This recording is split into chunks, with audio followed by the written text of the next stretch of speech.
चलिए next question देखते हैं। क्वेश्चन कहता है find resultant of vector A and vector B. Find resultant of vector A and vector B. आपको कहा जा रहा है कि रिजल्टेंट मालूम कीजिए। ठीक है, किसका रिजल्टेंट मालूम कीजिए? वेक्टर ए और वेक्टर बी का। वेक्टर ए और वेक्टर बी का रिजल्टेंट मालूम करिए। इसका कहने का मतलब ये है कि वेक्टर ए में वेक्टर बी को ऐड करिए। क्वेश्चन कह रहा है फाइंड रिजल्टेंट ऑफ, है ना। क्वेश्चन है आपका, देखिए फिजिक्स पढ़िए, केमिस्ट्री पढ़िए या कोई भी सब्जेक्ट पढ़िए, किसी भी पॉइंट यदि दे दिया है, कोई भी पॉइंट अगर लिख दिया है, उसका जानकारी विशेष रूप से होनी चाहिए। अगर आप उसका जानकारी नहीं है आपके पास, तो उससे आगे आप नहीं सोच सकते। ठीक है, यही अगर आपका क्वेश्चन, मान लीजिए कि क्वेश्चन आपको पहले से आता बनाने, है ना, तो ऑटोमेटिक आपके दिमाग में उससे ज़्यादा फिगर बनना शुरू हो जाएगा कि अच्छा यहाँ से ये होगा। अच्छा रिजल्टेंट है, रिजल्टेंट का मतलब होता है कि वेक्टर ए में वेक्टर बी को ऐड करिए। ठीक है, तो वेक्टर ए में वेक्टर बी को कैसे ऐड किया जाता है? कौन सा फार्मूला लगाएं? मैग्नीट्यूड एक है क्या? वेक्टर ए और वेक्टर बी का मैग्नीट्यूड सेम है क्या? ठीक है, यानी सारा फिगर आपके दिमाग में ऑटोमेटिक बनने लगेगा बिना पेन कॉपी का। ठीक है, तो आप अप्रोच कर पाएंगे, आप समझ पाएंगे, आप ये देखेंगे कि कौन से फार्मूला को यूज करें ताकि हमारा क्वेश्चन जल्दी बन जाए। ठीक है, तो कहने का मतलब ये है कि कोई भी पॉइंट अगर लिखता है कोई भी सब्जेक्ट में, उसकी जानकारी आपको होनी चाहिए। उसकी जानकारी आपको विशेष रूप से होनी चाहिए, तभी आप आंसर तक पहुंच पाएंगे जल्दी। ये नहीं कि बनाना शुरू किए 1 घंटा में कोई आंसर तक पहुंचे, नहीं। कंपटीशन का दुनिया है, यहाँ सेकंड में आपको आंसर देना है, मिनट भी नहीं। तो जब तक आप जानकारी नहीं होता है, ठीक है, सपोज कर लो कि आपको यहाँ से यहाँ तक जाना है, आपको यहीं तक जाने की रास्ता पता नहीं है, तो फिर यहाँ कैसे आप जाएंगे? हाँ, यदि आप यहाँ से जाइएगा, ठीक है, यहाँ तक आप चले आइए, उसके बाद आपको समझ में आएगा कि अच्छा ये कौन से शॉर्टकट रास्ता निकाले ताकि इसको जल्दी से यहाँ पहुँच जाए। ठीक है, सपोज कर लो कि यहाँ तक आए, ठीक है, इसके बाद ये यहाँ पहुँचना है, ऐसे रास्ता है। ठीक है, एक है जो कि स्ट्रेट है, तो आपको यदि चलना रहे तो आप तो डायरेक्ट यहाँ से चलिए, चूँकि आपको तो आ नहीं रहा है ना, आपको जानकारी नहीं है, तो आप यहाँ पहुँचेंगे। लेकिन यहाँ तक अगर आप पहुँच गए, ठीक है, तब तो आप देखिएगा ही ना, बोलिए कि अच्छा ये इधर से इतना डिस्टेंस कवर करने से अच्छा है कि ये स्ट्रेट चले आ जाओ, यहाँ पहुँच जाएंगे। यानी यहाँ पर पहुँचने के बाद पता चल रहा है ना, बोलो। यहीं तक पहुँचने की जानकारी आपको नहीं हो तो कैसे पता चलेगा कि ये स्ट्रेट जाएं या तो इतना डिस्टेंस कवर करें, कहीं और डिस्टेंस कवर करके यहाँ पहुँचे? बोलिए, क्लियर है? तो कोई भी पॉइंट अगर लिखा रहता है, कोई भी वर्ड अगर लिखा रहता है या कोई भी चीज़ लिखा रहता है, आप डायरेक्ट आपके दिमाग में आना चाहिए, आपको फिगर बनना चाहिए। अगर फिगर नहीं बन रहा है तो थोड़ा सा मेहनत की जरूरत है।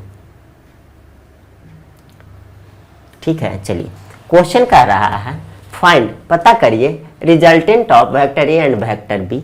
यानी जैसे ही रिजल्टेंट की बात होगा वैसे ही आपको समझ में आना चाहिए कि वेक्टर ए में वेक्टर बी को ऐड करना है। जो रिजल्टेंट आएगा, जो आंसर आएगा, वही रिजल्टेंट हो जाएगा आपका। ठीक है, चलिए क्वेश्चन कह रहा है, फिगर में दिया गया है फिगर में दिया गया है, एक है वेक्टर ए, एक है वेक्टर ए, यह है वेक्टर बी, यह है वेक्टर बी, और आपसे क्वेश्चन में पूछा जा रहा है ना, आपके क्वेश्चन में दिया गया है वेक्टर ए और वेक्टर बी के बीच का एंगल 60 डिग्री है। क्वेश्चन में क्या दिया गया है कि वेक्टर ए और वेक्टर बी के बीच का एंगल जो है वो 60 डिग्री है। ठीक है, आपसे कहा गया है बताओ वेक्टर ए और वेक्टर बी के रिजल्टेंट क्या होगा, वेक्टर ए और वेक्टर बी का रिजल्टेंट क्या होगा। क्वेश्चन में दे दिया गया है वेक्टर ए और वेक्टर बी का जो मैग्नीट्यूड है वो 100 यूनिट है। वेक्टर ए और वेक्टर बी का जो मैग्नीट्यूड है, वेक्टर ए और वेक्टर बी का जो मैग्नीट्यूड है, ठीक है, ये मैग्नीट्यूड है,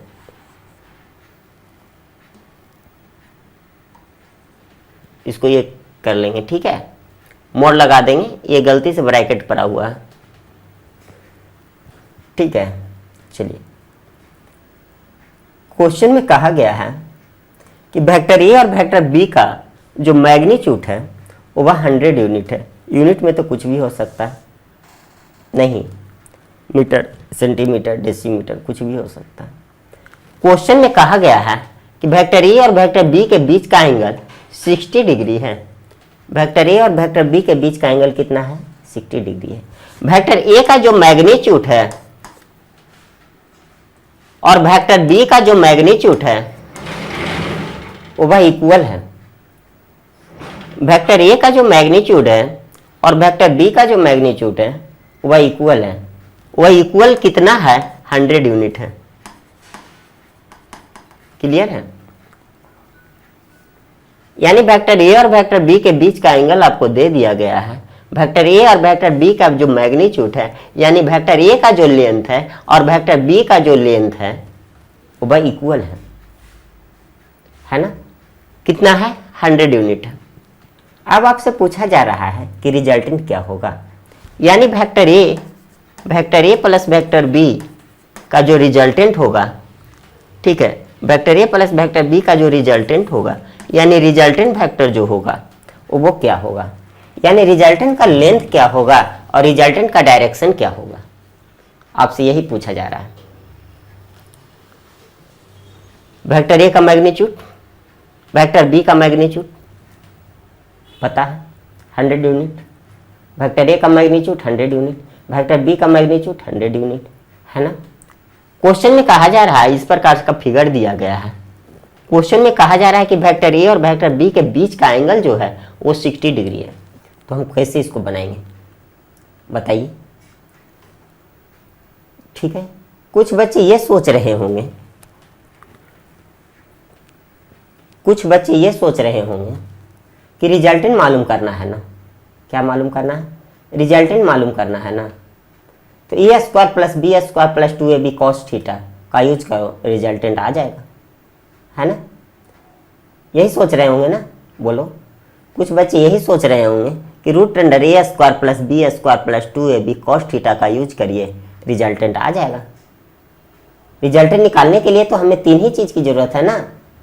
वेक्टर ए का मैग्नीट्यूड क्या है जो कि पता है 100 यूनिट, वेक्टर बी का मैग्नीट्यूड क्या है जो कि पता है 100 यूनिट, वेक्टर ए और वेक्टर बी के बीच का एंगल क्या है पता है, बच्चे लोग को तो पता ही होगा कि 60 डिग्री है। तो रिजल्टेंट मालूम करने के लिए एक वेक्टर का हेड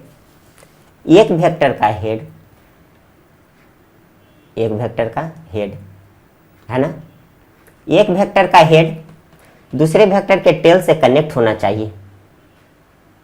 रिजल्टेंट मालूम करने के लिए एक वेक्टर का हेड दूसरे वेक्टर के टेल से कनेक्ट होना चाहिए और रिजल्टेंट वेक्टर टेल से टेल कनेक्ट होना चाहिए ऐड करने के लिए तो यही ना है कि एक के हेड में दूसरे के टेल को ऐड कीजिए, कनेक्ट कीजिए। अगर 2 वेक्टर के बीच का एंगल मालूम करना हो तो एक का हेड दूसरे के हेड में कनेक्ट होना चाहिए या एक का हेड टेल दूसरे के टेल में कनेक्ट होना चाहिए। क्या है ये ऐसा? क्या यह है ऐसा?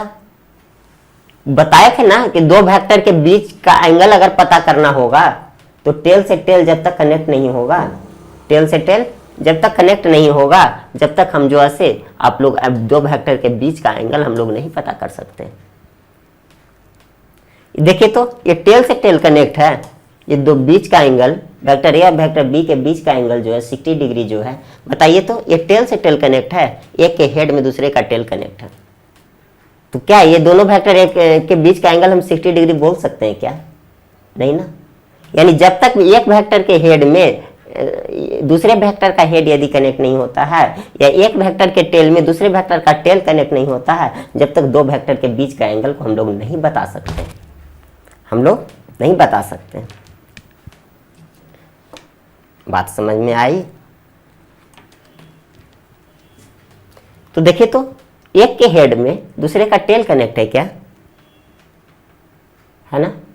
एक के हेड में दूसरे का टेल कनेक्ट है ना, तो दो वेक्टर के बीच का एंगल हम पता कर सकते हैं? नहीं। तब हम वेक्टर ए के वेक्टर बी के बीच का एंगल निकालने के लिए, वेक्टर ए और वेक्टर बी के बीच का एंगल निकालने के लिए हमें क्या करना होगा? कुछ बच्चे तो कह रहे थे पहले कि 60 डिग्री है, अब दिमाग में कुछ समझ में आया है तो कह रहा है कि नहीं, ये वेक्टर ए का हेड है, ये वेक्टर बी का टेल है, कैसे दो वेक्टर के बीच के एंगल हम बता देंगे 60 डिग्री? दो वेक्टर के टेल एक जगह नहीं ना है, तो कैसे हम बता सकते हैं कि 60 डिग्री है ना। तो कहने का मतलब है कि वेक्टर बी जो है और वेक्टर ए जो है, वेक्टर ए का टेल को अगर हम यहां शिफ्ट कर दें, बोलो, वेक्टर बी है यहां और ये वेक्टर ए है, अगर वेक्टर बी के टेल के पास वेक्टर ए के टेल को लेकर के चले जाएं, अगर हम शिफ्ट कर दें, बात को समझ में आई? तो कहने का मतलब ये है कि जब तक वेक्टर ए के टेल को वेक्टर बी के टेल के पास नहीं लाएंगे, जब तक हम दो वेक्टर को ऐड नहीं कर सकते। क्लियर है? दो वेक्टर को ऐड नहीं कर सकते। तो वेक्टर ए को, यानी वेक्टर ए के टेल को वेक्टर बी के टेल के पास क्यों लाए? वेक्टर ए के टेल को वेक्टर बी के टेल के पास क्यों लाए?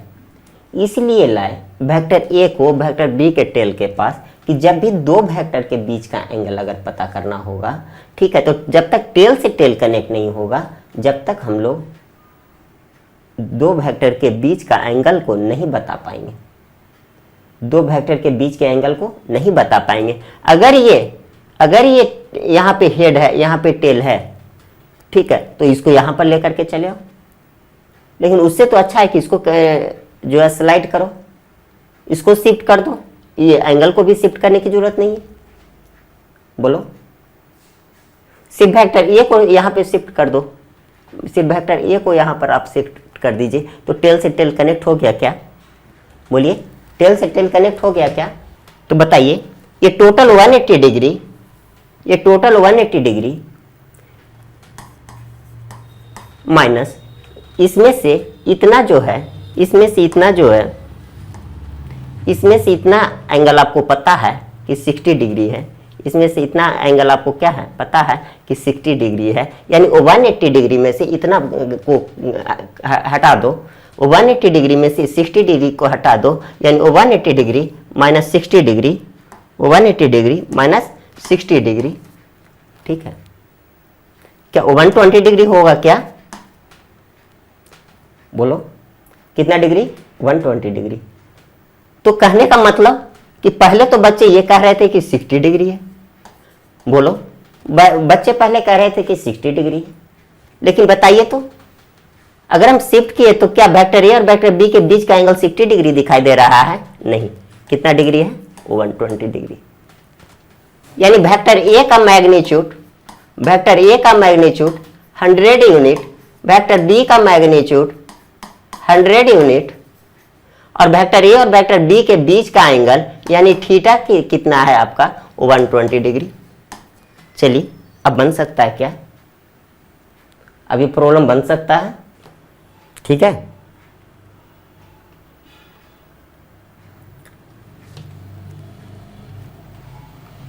तो वेक्टर ए यहां ना हो करके कहां हो गया, यहां हो गया। बात को समझिए, वेक्टर ए जो है यहां ना हो करके कहां हो गया, यहां हो गया। आप तो जानते ही हैं कि वेक्टर ए को पैरेलली कहीं से भी शिफ्ट किया जा सकता है ना। तो वेक्टर ए और वेक्टर बी के बीच का एंगल आपका क्या रहा, ये रहा ना। तो बतलाओ वेक्टर ए और वेक्टर बी के बीच का एंगल कितना डिग्री हो गया जी, 120 डिग्री, यानी थीटा 120 डिग्री। अब बतलाइए रिजल्टेंट क्या होगा। चलिए अब यहां देखिए कि वेक्टर ए का मैग्नीट्यूड 100 यूनिट, वेक्टर बी का मैग्नीट्यूड 100 यूनिट, वेक्टर ए का मैग्नीट्यूड 100 यूनिट, वेक्टर बी का मैग्नीट्यूड 100 यूनिट, है ना। तो आपको बतलाया गया है कि जब भी दो वेक्टर का मैग्नीट्यूड अगर इक्वल हो, जब भी दो वेक्टर का मैग्नीट्यूड अगर इक्वल हो तो रिजल्टेंट निकालने का फार्मूला हम आपको बतलाए हैं। रिजल्टेंट निकालने का फार्मूला आपको हम बतलाए हैं, है ना। क्या, 2a cos थीटा बाई 2, है ना। 2a cos theta by 2, 2a cos theta by 2, 2a cos theta by 2, ठीक है। रिजल्टेंट निकालने का फार्मूला हम बताए हैं 2a cos theta by 2, theta by 2, ठीक है। 2a cos theta by 2, clear है। क्या बतलाए हैं, 2a cos थीटा, रिजल्टेंट निकालने का यानी रिजल्टेंट का मैग्नीट्यूड निकालने का formula 2a cos theta by 2, है ना। 2 ए की जगह पर 100, cos थीटा, थीटा की जगह पर थीटा कितना है, बोलिए बोलिए कितना है, 120 डिवाइडेड बाई 2, है ना।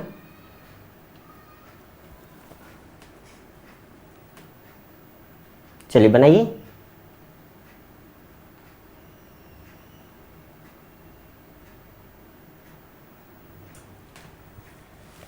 जब इसको आप सॉल्व करेंगे तो क्या हो जाएगा, 200, जब आप इसको सॉल्व करेंगे तो क्या हो जाएगा, 200 इंटू कॉस, इसको करोगे है ना, कॉस 60 डिग्री, क्लियर है। चलिए बनाइए, कितना बनाइए।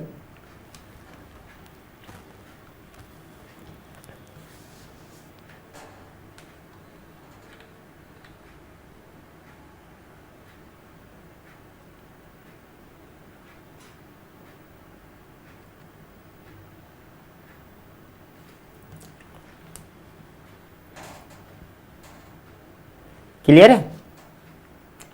अब यहां देखिए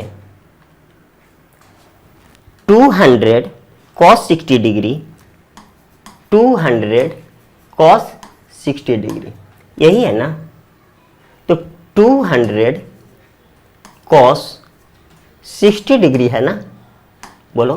तो cos 60 डिग्री, cos 60 डिग्री, इसका अगर वैल्यू हमें पता हो, है ना, cos 60 डिग्री का अगर वैल्यू हमें पता है तो हम लोग बना पाएंगे कि नहीं, बोलो। तो cos 60 डिग्री का वैल्यू जो होता है वो 1/2 होता है, यानी 200 इंटू 1/2, ठीक है। 200 इंटू 1/2, इसको कैंसिल कर दीजिए, 100, यानी कितना हो गया, 100 यूनिट, क्लियर है। कितना हो गया, 100 यूनिट। तो रिजल्टेंट का मैग्नीट्यूड कितना आ गया, तो रिजल्टेंट का मैग्नीट्यूड कितना आ गया, क्लियर। तो रिजल्टेंट का मैग्नीट्यूड कितना आ गया, बोलिए, 100 यूनिट, है ना। रिजल्टेंट का मैग्नीट्यूड कितना आ गया, 100 यूनिट। चलिए ठीक है, तो रिजल्टेंट का मैग्नीट्यूड तो 100 यूनिट आ गया। अगर आपसे पूछा जाए कि रिजल्टेंट का डायरेक्शन किधर होगा, अगर आपसे पूछा जाए कि रिजल्टेंट का डायरेक्शन किधर होगा, है ना। तो हम बतलाए थे कि हर डायरेक्शन का नाम नहीं बता सकते, हम बतलाए थे कि हर डायरेक्शन का नाम नहीं बतला सकते। क्लियर है। हम क्या बतलाए थे कि हर एक डायरेक्शन का नाम नहीं बतला सकते कि रिजल्टेंट का डायरेक्शन किधर होगा। अगर रिजल्टेंट का डायरेक्शन हमें पता करना होगा तो हम एक बतलाए हैं आपको कि जब भी रिजल्टेंट वेक्टर होगा, जब भी रिजल्टेंट वेक्टर होगा, सपोज कर लीजिए कि वेक्टर ए है, ये वेक्टर बी है ना। अगर वेक्टर ए में वेक्टर बी को ऐड करना होगा तो एक के हेड में है ना, एक के हेड में दूसरे के टेल को कनेक्ट करते हैं, यानी वेक्टर बी को यहाँ लाना होगा। यही ना रिजल्टेंट वेक्टर है, बोलो यही ना रिजल्टेंट वेक्टर है, बोलिए। तो ये रिजल्टेंट वेक्टर है आपका, यानी रिजल्टेंट वेक्टर जब भी रहता है तो टेल से टेल कनेक्ट होता है, यानी एक के टेल में दूसरे के टेल कनेक्ट रहता है और एक के हेड में दूसरे का हेड कनेक्ट होता है। बोलो नहीं। तो वेक्टर यानी रिजल्टेंट वेक्टर का डायरेक्शन किधर है ये बतलाने के लिए हम आपको ये बतलाए थे कि वेक्टर ए से कितना डिग्री का एंगल रिजल्टेंट वेक्टर बना रहा है या वेक्टर बी से कितना डिग्री का एंगल रिजल्टेंट वेक्टर बना रहा है, इसको बतला दो तो रिजल्टेंट वेक्टर का डायरेक्शन पता चल जाएगा, है ना। आप ये लिख देंगे कि वेक्टर ए से रिजल्टेंट वेक्टर जो है इतना डिग्री का एंगल बना रहा है, या वेक्टर बी से रिजल्टेंट वेक्टर जो है इतना डिग्री का एंगल बना रहा है ना। हर एक डायरेक्शन का नाम हमने बता सकते हैं कि इसका ये डायरेक्शन है, उसका वो डायरेक्शन है, इसका वो डायरेक्शन है, नहीं, कभी नहीं बता सकते। तो हर एक डायरेक्शन का नाम नहीं बता सकते हैं, तो डायरेक्शन निकालने के लिए, डायरेक्शन बतलाने के लिए हमें ये बतलाना होता है कि वेक्टर ए से कितना डिग्री का एंगल बना रहा है या वेक्टर बी से कितना डिग्री का एंगल बना रहा है। रिजल्टेंट वेक्टर का मैग्नीट्यूड, रिजल्टेंट वेक्टर का मैग्नीट्यूड जो है 100 यूनिट तो आप निकाल चुके हैं, है ना। रिजल्टेंट वेक्टर का मैग्नीट्यूड जो है 100 यूनिट आप निकाल चुके हैं। हम डायरेक्शन रिप्रेजेंट करने के लिए एंगल को हेल्प में लाते हैं, है ना। डायरेक्शन को रिप्रेजेंट करने के लिए, डायरेक्शन को बतलाने के लिए एंगल को क्या चीज़ में करते हैं, हेल्प में लाते हैं कि एंगल किधर है ना। ठीक है। तो रिजल्टेंट वेक्टर का मैग्नीट्यूड निकालने के लिए हम क्या सीखे हैं, हम सीखे हैं कि जब दो वेक्टर का ऐड करेंगे उसके लिए मुझे क्या क्या चीज़ का जरूरत पड़ेगा, है ना। बोलो इन दोनों वेक्टर का मैग्नीट्यूड क्या है, साथ में उन दोनों वेक्टर के बीच का एंगल क्या है ना। अगर हम आपसे पूछे कि रिजल्टेंट वेक्टर का डायरेक्शन किधर होगा, है ना, तो रिजल्टेंट वेक्टर का डायरेक्शन देखने के लिए हमें देखना है कि रिजल्टेंट वेक्टर वेक्टर ए से कितना डिग्री का एंगल बना रहा है या रिजल्टेंट वेक्टर वेक्टर बी से कितना डिग्री का एंगल बना रहा है। अगर यह पता चल जाता है तो रिजल्टेंट वेक्टर का डायरेक्शन पता चल जाएगा, है ना। तो रिजल्टेंट वेक्टर का डायरेक्शन पता चल जाएगा। तो यानी वेक्टर ए यहाँ है और वेक्टर बी यहाँ है और रिजल्टेंट वेक्टर कह रहा है कि रिजल्टेंट वेक्टर क्या होगा, क्या कह रहा है कि रिजल्टेंट वेक्टर क्या होगा, रिजल्टेंट वेक्टर कौन सा होगा। तो देखिए, तो यहाँ देखिए आप कि रिजल्टेंट वेक्टर कौन सा होगा, है ना। तो रिजल्टेंट वेक्टर टेल से टेल कनेक्ट होना चाहिए ना, रिजल्टेंट वेक्टर का टेल से टेल कनेक्ट होना चाहिए ना। बोलो रिजल्टेंट वेक्टर का टेल से टेल कनेक्ट होना चाहिए और हेड से हेड कनेक्ट होना चाहिए। रिजल्टेंट वेक्टर का टेल से टेल कनेक्ट होना चाहिए और हेड से हेड कनेक्ट होना चाहिए, है ना।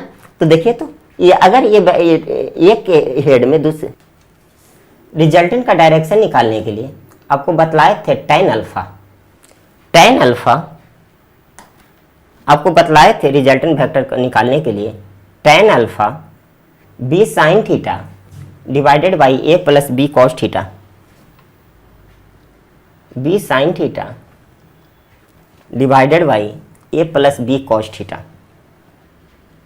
डायरेक्शन निकालने के लिए tan अल्फा हम बतलाए हैं, tan alpha b sine theta, b sine theta, b sine theta divided by a plus b cos theta.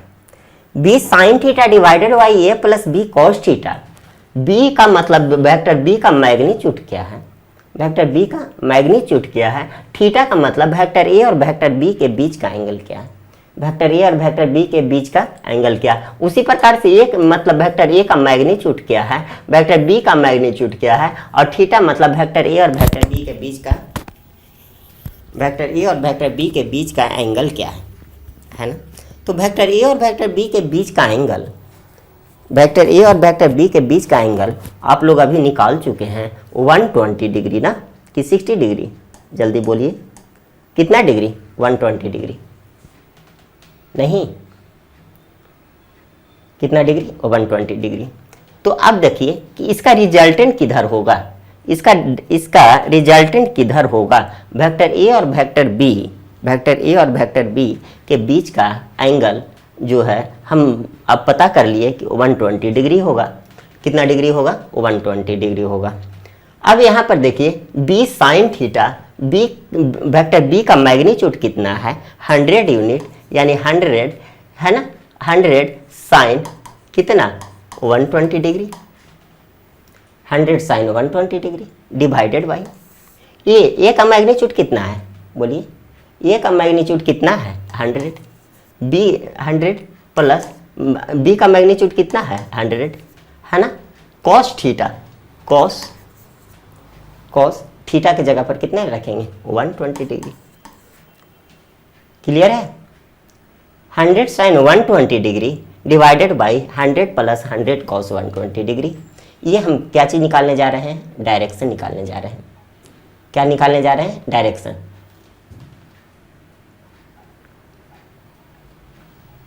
ठीक है,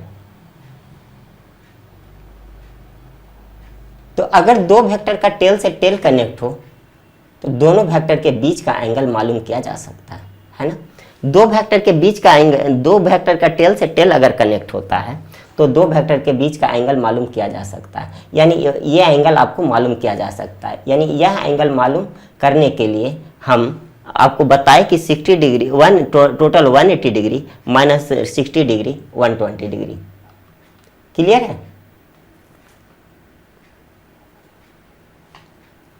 और अगर वेक्टर ए और वेक्टर बी का मैग्नीट्यूड इक्वल हो, उस कंडीशन में अगर वेक्टर ए और वेक्टर बी का मैग्नीट्यूड बच्चों इक्वल हो, है ना, अगर वेक्टर ए और वेक्टर बी के बीच का एंगल, ठीक है, हमको पता हो गया, और वेक्टर ए और वेक्टर बी के बीच का एंगल पता हो गया, और वेक्टर ए का मैग्नीट्यूड और वेक्टर बी का मैग्नीट्यूड इक्वल हो, है ना, तो वेक्टर ए और वेक्टर बी के ठीक से के बीचों बीच पास होता है।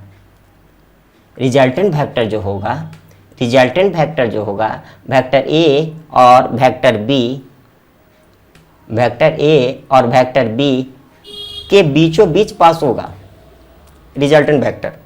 अगर वेक्टर ए और वेक्टर बी के रिजल्टेंट पता करना होगा और वेक्टर ए और वेक्टर बी का मैग्नीट्यूड अगर इक्वल होगा, बात को समझ रहे हैं, अगर वेक्टर ए का मैग्नीट्यूड और वेक्टर बी का मैग्नीट्यूड इक्वल है तो रिजल्टेंट वेक्टर जो होगा वो वेक्टर ए और वेक्टर बी के बीचों बीच होगा।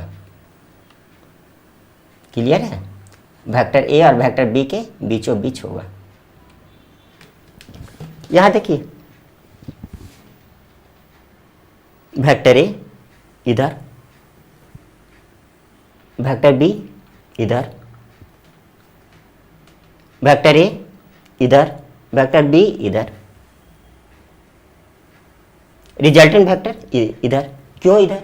क्योंकि वेक्टर ए का मैग्नीट्यूड भी 100 यूनिट है, वेक्टर बी का मैग्नीट्यूड भी 100 यूनिट है ना, ऐसी है ना, बोलो।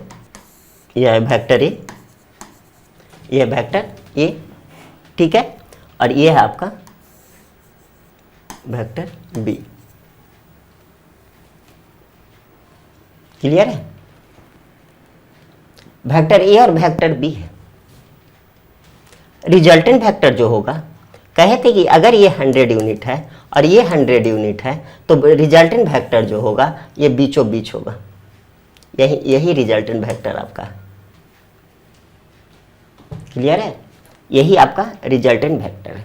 तो ये पूरा एंगल 120 डिग्री, अगर ये एंगल पूरा 120 डिग्री, अगर ये एंगल पूरा 120 डिग्री, बोलो नहीं, अगर कोई एंगल 120 डिग्री है और बीच से कोई वेक्टर पास होता है तो 60 डिग्री 60 डिग्री होगा कि नहीं, यानी यह एंगल 60 डिग्री और यह एंगल 60 डिग्री होगा कि नहीं।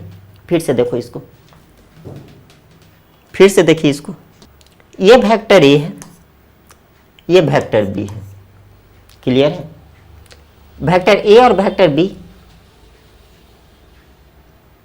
वेक्टर ए और वेक्टर बी, एक के हेड में दूसरे का टेल कनेक्ट होना चाहिए। बोलो, एक के हेड में दूसरे का टेल कनेक्ट होना चाहिए, यही था ना वेक्टर ए। वेक्टर ए इसको शिफ्ट कर दिए यहां, ये वेक्टर बी है, एक के हेड में दूसरे का टेल कनेक्ट है, एक के हेड में दूसरे का टेल कनेक्ट है ना, ठीक है। इसको हम लोग शिफ्ट किए यहां, वेक्टर ए को शिफ्ट कर दिए यहां, ये टेल से टेल कनेक्ट हो गया, यानी वेक्टर ए का टेल यहां, वेक्टर बी का टेल यहां, वेक्टर ए का टेल यहां, वेक्टर बी का टेल यहां। नहीं, अगर रिजल्टेंट वेक्टर होगा, अगर रिजल्टेंट वेक्टर होगा तो रिजल्टेंट वेक्टर टेल से टेल कनेक्ट होता है ना। बोलो, रिजल्टेंट वेक्टर टेल से टेल कनेक्ट होता है। अगर रिजल्टेंट वेक्टर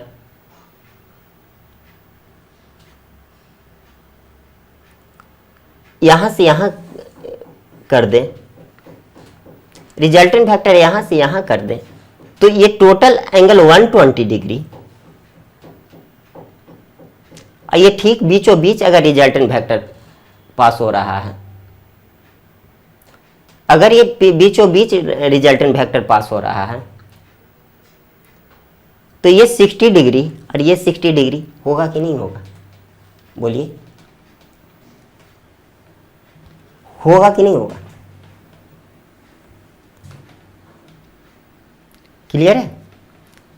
तो रिजल्टेंट वेक्टर के बारे में आप बोल सकते हैं कि रिजल्टेंट वेक्टर जो है वेक्टर ए से 60 डिग्री का एंगल बना रहा है और वेक्टर बी से भी 60 डिग्री का एंगल बना रहा है। अगर यह पूरा एंगल 120 डिग्री है और इस एंगल को अगर हम अल्फा बोल देते हैं, और आप पढ़े हैं कि अगर वेक्टर ए और का मैग्नीट्यूड और वेक्टर बी का मैग्नीट्यूड इक्वल होता है तो वेक्टर ए से अगर हम एंगल देखें, वेक्टर ए से अगर हम एंगल देखें और इस एंगल को अगर हम अल्फा बोलें, इस एंगल को अगर हम अल्फा बोलें, उस स्थिति में रिजल्टेंट वेक्टर और वेक्टर ए के बीच का एंगल यानी alpha equals to theta by 2 होता है। Alpha equals to theta by 2 होता है, थीटा बाई 2 होता है। थीटा का मतलब वेक्टर ए और वेक्टर बी के बीच का एंगल, वेक्टर ए और वेक्टर बी के बीच का एंगल 120 डिग्री है, यानी alpha equals to 120 divided by 2, alpha equals to 60 degree.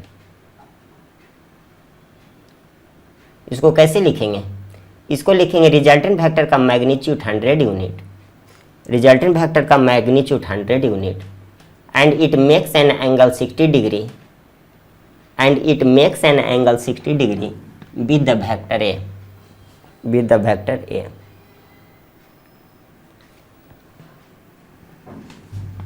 with the vector A।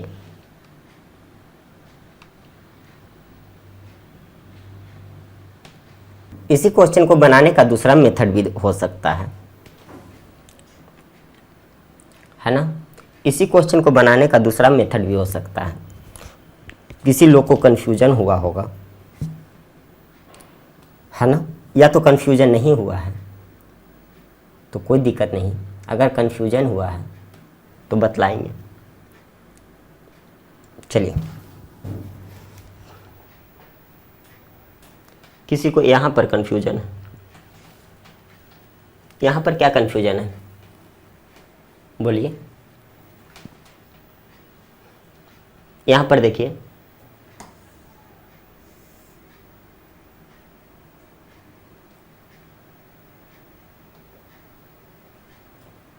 Suppose कर लो ये वेक्टर ए है, या इसको वेक्टर ए मान लो, कोई भी मान सकते हैं। यह वेक्टर ए है, यह वेक्टर बी। हम इसलिए वेक्टर ए इसी को माने, वेक्टर बी को इसी को माने हैं, है ना, ताकि स्टार्टिंग से हम आपको यही बताते आ रहे हैं। चलिए, ताकि बिल्डअप हो आपका, ये कन्फ्यूजन ना हो। यहाँ देखिए, यहाँ देखिए आप लोग, ये वेक्टर ए है ना, ये वेक्टर बी है। वेक्टर ए में वेक्टर बी को कब ऐड करते हैं, वेक्टर ए में वेक्टर बी को कब ऐड करते हैं, जब एक के हेड में दूसरे का टेल कनेक्ट होता है। इसको पैरेलली शिफ्ट करके यहाँ ले आते हैं, ले आते हैं ना, क्लियर है। ये वेक्टर ए था ना, हेड है ना, ये वेक्टर बी है ना, ये वेक्टर बी है ना, बोलिए। चलिए, वेक्टर ए के हेड के पास, वेक्टर ए के हेड के पास वेक्टर बी के टेल को लाएं। उसी प्रकार से यहाँ वेक्टर बी के टेल के पास वेक्टर ए को हेड, वेक्टर बी के टेल के पास वेक्टर ए के टेल को लाएं, वेक्टर ए और वेक्टर बी के बीच का एंगल पता करने के लिए। ठीक है, बात को समझे।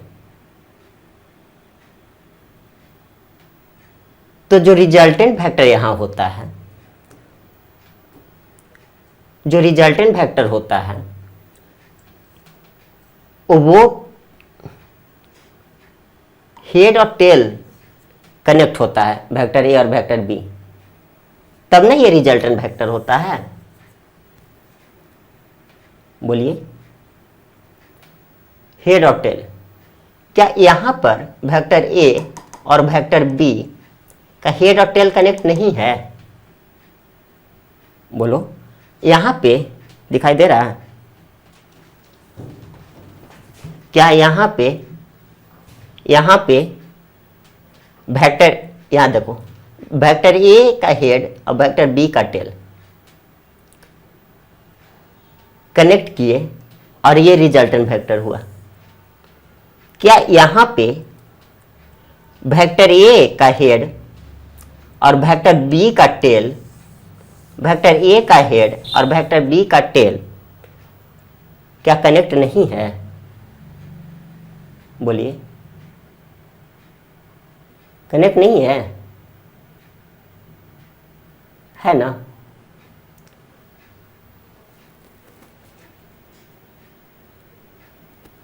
अब कुछ बच्चे कहेंगे कि सर रिजल्टेंट वेक्टर तो टेल से टेल और हेड से हेड कनेक्ट होता है ना, तो ये होना चाहिए ना। यही ना जवाब है आप लोग को,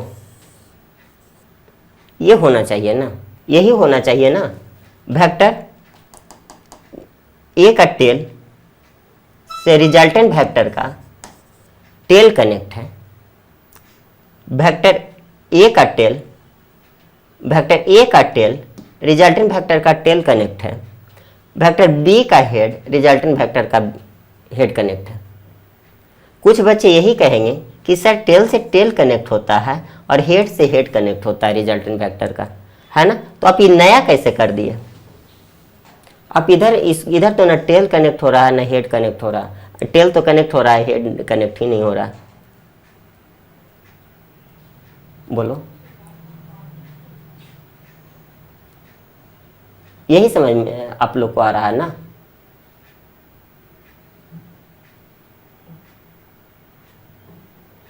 बताइए। तो ये वेक्टर जो रिजल्टेंट वेक्टर है, हम ये भी बतलाए थे, हम ये भी आपको बतलाए थे कि अगर वेक्टर ए का मैग्नीट्यूड और वेक्टर बी का मैग्नीट्यूड इक्वल होता है, अगर वेक्टर ए का मैग्नीट्यूड इक्वल है और वेक्टर बी का मैग्नीट्यूड इक्वल है ना, तो टेल, यहाँ पे टेल से टेल कनेक्ट की बात नहीं है, ये कह रहे हैं कि वेक्टर ए का मैग्नीट्यूड और वेक्टर बी का मैग्नीट्यूड अगर इक्वल है ना, अगर इक्वल है तो रिजल्टेंट वेक्टर जो होगा, रिजल्टेंट वेक्टर जो होगा वो वेक्टर ए और वेक्टर बी के बीचों बीच होगा, वो वेक्टर ए और वेक्टर बी के बीचों बीच होगा, है ना। यहां पर देखिए कि टेल से टेल कनेक्ट था ना, यहां पे वेक्टर ए, यहां पे वेक्टर ए और यहां पर वेक्टर बी, टेल से टेल कनेक्ट नहीं है क्या? टेल से टेल कनेक्ट नहीं है क्या? और ये एंगल अगर 120 डिग्री है तो ये एंगल बीचों बीच होगा ना, ये एंगल 60 डिग्री नहीं होगा क्या?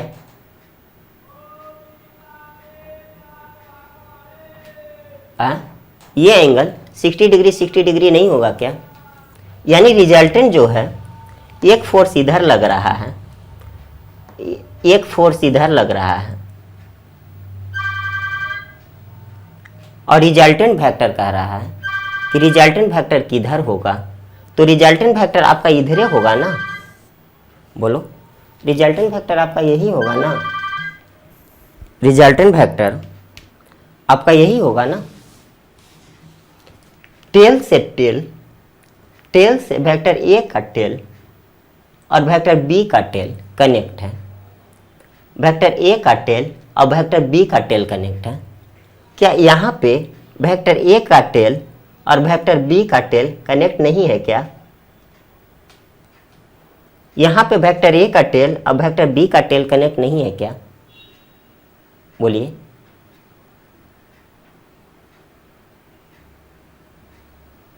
है ना। तो रिजल्टेंट वेक्टर इधर नहीं होगा क्या? इसके बीचों बीच नहीं होगा क्या? कि क्योंकि वेक्टर ए का जो मैग्नीट्यूड है वही मैग्नीट्यूड वेक्टर बी का है। यहां पे टेल से टेल कनेक्ट करके रिजल्टेंट वेक्टर आप निकाल रहे हैं, यहां पे टेल से टेल कनेक्ट करके आप रिजल्टेंट वेक्टर निकाल रहे हैं। क्या यहां पे टेल से टेल कनेक्ट जब है तो क्या ये रिजल्टेंट वेक्टर नहीं होगा क्या? बिल्कुल होगा। तो जब वेक्टर ए का मैग्नीट्यूड और वेक्टर बी का मैग्नीट्यूड इक्वल है तो रिजल्टेंट, और ये पूरा जो है 120 डिग्री है, तो हम बताए थे कि जब भी दो वेक्टर को मैग्नीट्यूड जो है इक्वल हो तो जो रिजल्टेंट वेक्टर होगा वो बीचों बीच होगा।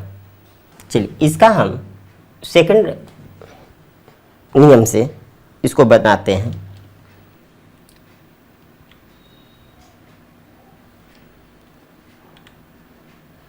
सेकंड मेथड,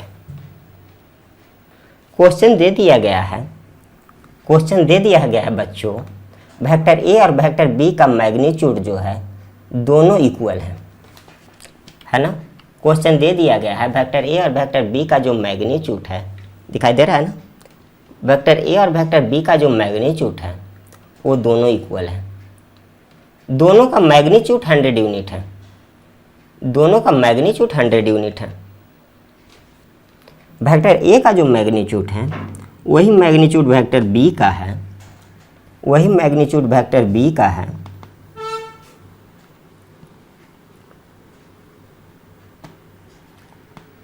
वेक्टर बी का मैग्नीट्यूड 100 यूनिट है और वेक्टर ए का मैग्नीट्यूड भी 100 यूनिट है। क्लियर है? मान लो दोनों का मैग्नीट्यूड जो है मीटर में है, ठीक है। वेक्टर बी के बीच का एंगल कितना डिग्री है? वेक्टर बी के बीच का एंगल और वेक्टर ए के बीच का एंगल कितना डिग्री है? बोलिए। तो वेक्टर ए और वेक्टर बी के बीच का एंगल, वेक्टर ए और वेक्टर बी के बीच का एंगल 60 डिग्री है। आपसे पूछा जा रहा है कि रिजल्टेंट क्या होगा। अगर इस फिगर को हम देखते हो, अगर इस फिगर को तुम देखते हो तो वेक्टर ए का हेड में वेक्टर बी का टेल कनेक्ट है ना। वेक्टर में तो हम बताए थे जब भी दो वेक्टर को जोड़ना हो तो एक के हेड में दूसरे के टेल को जोड़ते हैं, है ना। और यहाँ तो एक के हेड में दूसरे का टेल कनेक्ट है, एक के हेड में दूसरे के टेल कनेक्ट है। जब एक का हेड दूसरे का टेल कनेक्ट है तब हमें वेक्टर के शिफ्ट करने की कोई ज़रूरत नहीं है, नहीं है। जब एक का हेड दूसरे वेक्टर के टेल से कनेक्ट है तब हम तीसरा वेक्टर यानी रिजल्टेंट वेक्टर को ड्रॉ कर सकते हैं। रिजल्टेंट वेक्टर को हम ड्रॉ कर सकते हैं। यह ध्यान रखना है कि रिजल्टेंट वेक्टर को ड्रॉ कर जब हम कर रहे हैं तो वह टेल से टेल कनेक्ट होना चाहिए। यह हो गया आपका रिजल्टेंट वेक्टर। चलिए अब आगे क्लियर हो गया, यही हो गया आपका रिजल्टेंट वेक्टर ना। चलिए अब बच्चे लिख रहे हैं कि हाँ सर इसको मैं थोड़ा सा समझ में आया, उसमें क्यों नहीं समझ में आया था? नहीं, उसमें भी आ गया है बच्चे को। चलिए यह हो गया आपका रिजल्टेंट वेक्टर, ठीक है। तो ये जो है आपका रिजल्टेंट वेक्टर की तरह काम करने लगा। इसी का वैल्यू निकालना है, यानी इसी का लेंथ हमें निकालना है, इसी का वैल्यू निकालना है, यानी इसी का लेंथ हमें निकालना है। वेक्टर ए का मैग्नीट्यूड और वेक्टर बी का मैग्नीट्यूड इक्वल है। वेक्टर ए का मैग्नीट्यूड और वेक्टर बी का मैग्नीट्यूड इक्वल है। तो नियम जानते हो ना, जब दो साइड इक्वल हो तो क्या होता है? जब दो साइड इक्वल है, वेक्टर ए का मैग्नीट्यूड, वेक्टर ए का मैग्नीट्यूड और वेक्टर बी का मैग्नीट्यूड इक्वल है, यानी इसका लेंथ और इसका लेंथ, दोनों का लेंथ इक्वल है। ये दोनों का लेंथ इक्वल है, यह दोनों का लेंथ क्या है? इक्वल है। तो हम जानते हैं कि जब ये ट्रायंगल बन गया ना, तो जब भी ट्रायंगल में दो साइड इक्वल होता है, त्रिभुज में यदि दो भुजाएं बराबर हो, अगर ट्रायंगल में दो साइड इक्वल हो जाए तो उसके सामने वाला एंगल भी जो होता है, उसके सामने वाला एंगल भी जो होता है वो बराबर होता है ना। इस साइड के सामने वाला एंगल ये हो जाएगा, इस साइड के सामने वाला एंगल ये हो जाएगा और इस साइड के सामने वाला एंगल ये हो जाएगा। त्रिभुज में, ट्रायंगल में जब दो साइड इक्वल हो, इसका लेंथ भी 100 यूनिट, इसका लेंथ भी 100 यूनिट, है ना। एक के हेड में दूसरे का टेल कनेक्ट है। रिजल्टेंट वेक्टर यही आप जानते हैं कि टेल से टेल कनेक्ट होता है और हेड से हेड कनेक्ट होता है, यही जानते हैं ना। रिजल्टेंट वेक्टर यही जानते हो ना, बोलो। रिजल्टेंट वेक्टर तो यही जानते हैं। तो अगर हम रिजल्टेंट वेक्टर इसको किए, ड्रॉ किए, ये आपका 100 यूनिट, ये आपका 100 यूनिट, ठीक है। ये वेक्टर ए, ये वेक्टर बी, ये रिजल्टेंट वेक्टर यही है ना। रिजल्टेंट वेक्टर यही है ना, बोलो। रिजल्टेंट वेक्टर यही है ना। ये आपका रिजल्टेंट वेक्टर है, यानी रिजल्टेंट वेक्टर है ना। ये आपका क्या है? रिजल्टेंट वेक्टर है।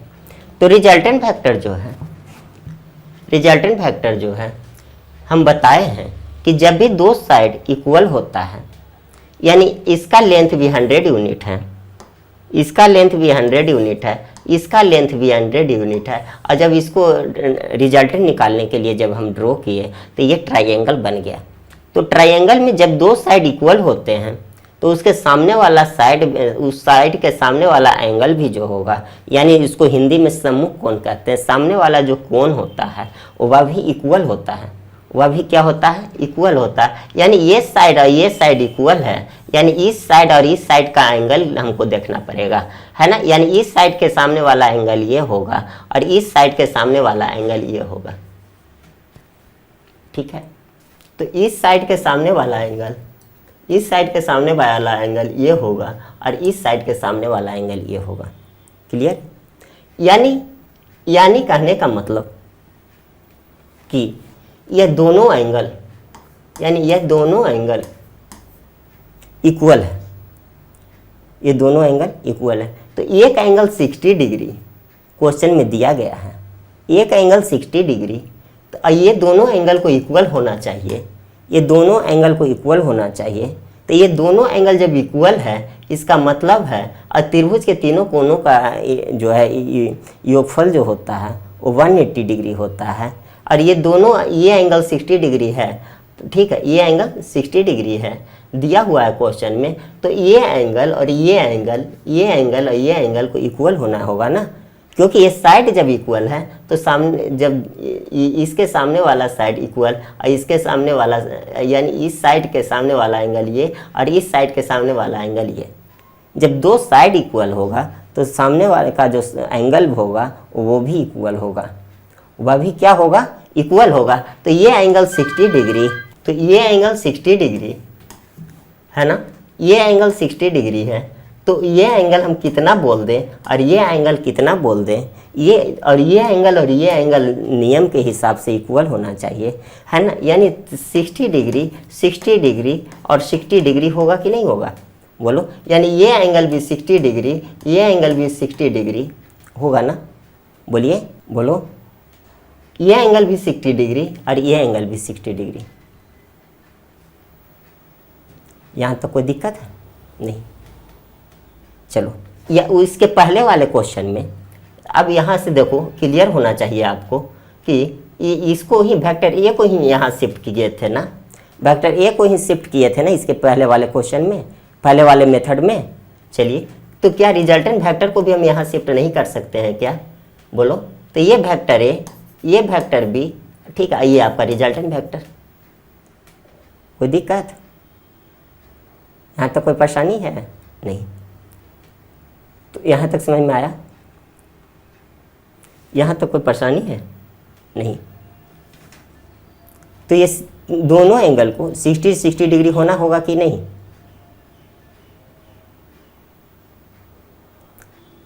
अब कुछ बच्चे कहेंगे कि सर ये 60 डिग्री ही क्यों होगा, कुछ बच्चे कह रहे हैं कि सर ये 60 डिग्री ही क्यों होगा। तो त्रिभुज के तीनों कोणों का योगफल कितना डिग्री होता है, वो 180 डिग्री होता है ना। और ये एंगल और ये एंगल को इक्वल होना होगा, क्योंकि ये साइड और ये साइड इक्वल है। जब दो साइड इक्वल हो तो सामने वाला जो एंगल होता है उस साइड के सामने वाला एंगल भी जो है दोनों इक्वल होगा, ठीक है। तो ये तीनों एंगल को मिला करके, ये तीनों एंगल को मिला करके, ठीक है, ये तीनों एंगल को मिला करके कितना डिग्री हो गया, 180 डिग्री हो गया, है ना। तो अब तुम डायरेक्ट बोल सकते हो ना कि रिजल्टेंट जो होगा वो वेक्टर ए के ही इक्वल होगा या वेक्टर बी के ही इक्वल होगा, है ना। यानी आप डायरेक्ट आंसर लिख सकते हैं, रिजल्टेंट का जो मैग्नीट्यूड होगा, रिजल्टेंट का जो मैग्नीट्यूड होगा वह 100 यूनिट होगा, रिजल्टेंट का जो मैग्नीट्यूड होगा वह 100 यूनिट होगा। And it makes an angle 60 degree with vector A, and it makes an angle 60 degree with vector A, ठीक है। यहाँ देखिए, यही रिजल्टेंट वेक्टर है ना, कितना डिग्री वेक्टर ए से बना रहा है, 60 डिग्री बना रहा है ना। रिजल्टेंट वेक्टर का मैग्नीट्यूड कितना है, 100 यूनिट। रिजल्टेंट वेक्टर का मैग्नीट्यूड कितना है, 100 unit. Resultant vector vector A से कितना डिग्री का एंगल बना रहा है, 60 डिग्री, वही हो गया 60 डिग्री। क्लियर है?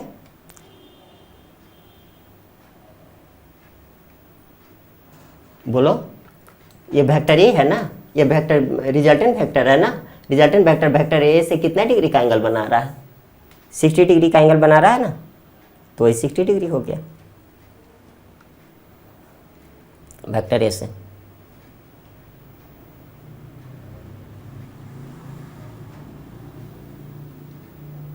क्लियर है?